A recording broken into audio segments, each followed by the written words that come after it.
চলাকে বানায় বসে ছেদা করে বানায় বসে ওকে ধরতে পারছি না। ওরে ধরি আগে টাক করবা মাথা টাক করে মাথা দিবে ও তো পাড়া আছে এই শাড়ি আপনারা দিয়ে তা এটা পিটা ফ্রেডি করে ঠিক আছে পিটাউডি করে যাবার আসে ভিতর ভিতর যাবার আমি এখানে থাকবো।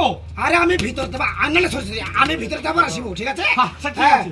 ওই যে হাড্ডি বেটে ওই কাবরি সাইজ হ্যাঁ খিলাম খিলাম তো ভালো করে খাবো কি ভাত আর খাবো না ভাই ধরতে পারছি না।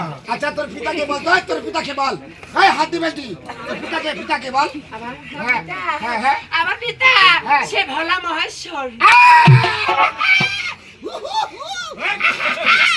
বুঝছি না পাইছো ওকে শিবের তারও সন্তান তোর মাথা ইয়া ছিল গে তোর মাথা নাঙ্গাই ছিল গে তোর মাথা পেশা ছিল গে কই তোর বাপ নাঙ্গাই হ্যাঁ কইজু ওর বাপ নাঙ্গাই ছিল ওর বাপ পেশা ছিল না কইজু হ্যাঁ ওস্তো হ্যাঁ বেটা সোয়া লোক হ্যাঁ রাগ দেখাবো তার আবার মায়ের মতন ঝগড়া